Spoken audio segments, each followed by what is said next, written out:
So, given all of the questions that are going on with Peter's existence, what is your favorite Peter theory? Well, I like the observer theory, obviously, since I got all dressed up in observer garb. I think that would be a super cool way to bring Peter back into the show, but I don't get to make those decisions. Even sans, hair?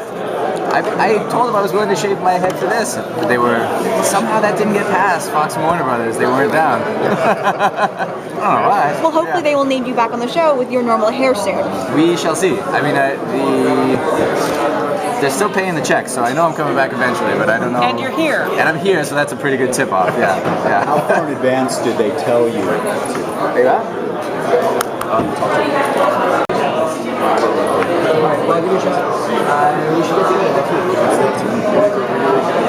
How did he look in his suit? You guys Kind of awesome. Right? Tell him. They say shaved head. They said shaved head. I said, why no shaved head? He can shave it tomorrow. He lies. Dirty liar.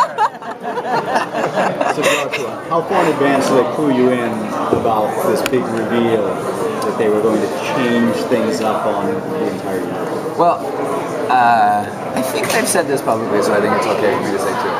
That the big reveal was actually something that we worked on together. So most of the stuff in Fringe is script comes to you, you do it. But this was one of the rare times where we sort of built the idea together, and it was something that I was all for. I mean, like I just said, I think that is to be the culmination of Peter's story, it had to be that big.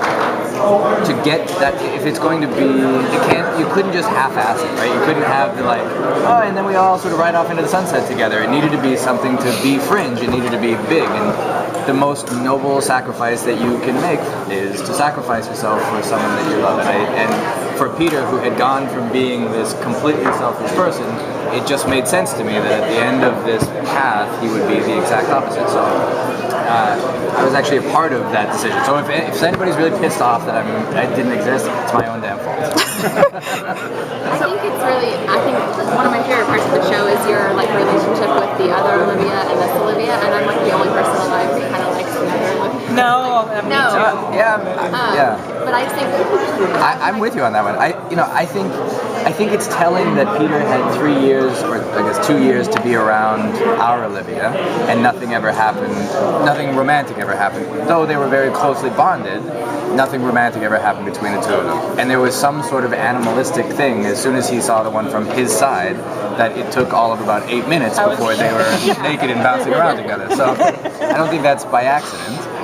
But then, as they progressed the story forward, I mean, obviously he didn't have access to his Olivia. I thought the first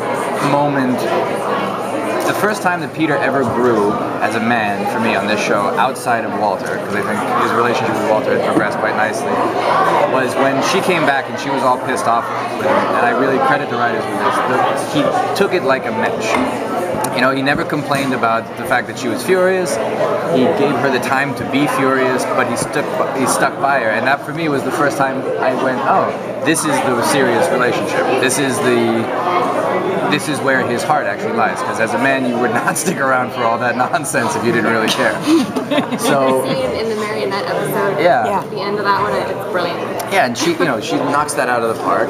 But the other version of that is, she starts flipping him shit, he gets defensive.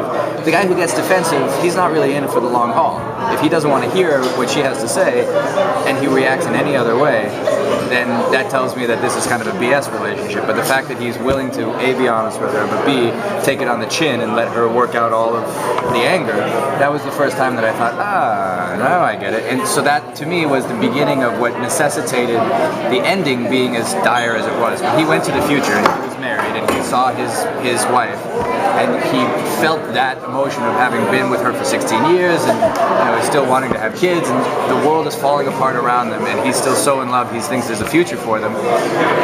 That could only end with him making some noble gesture to sacrifice himself for her. So that, it had to be that big to satisfy the story that we built up.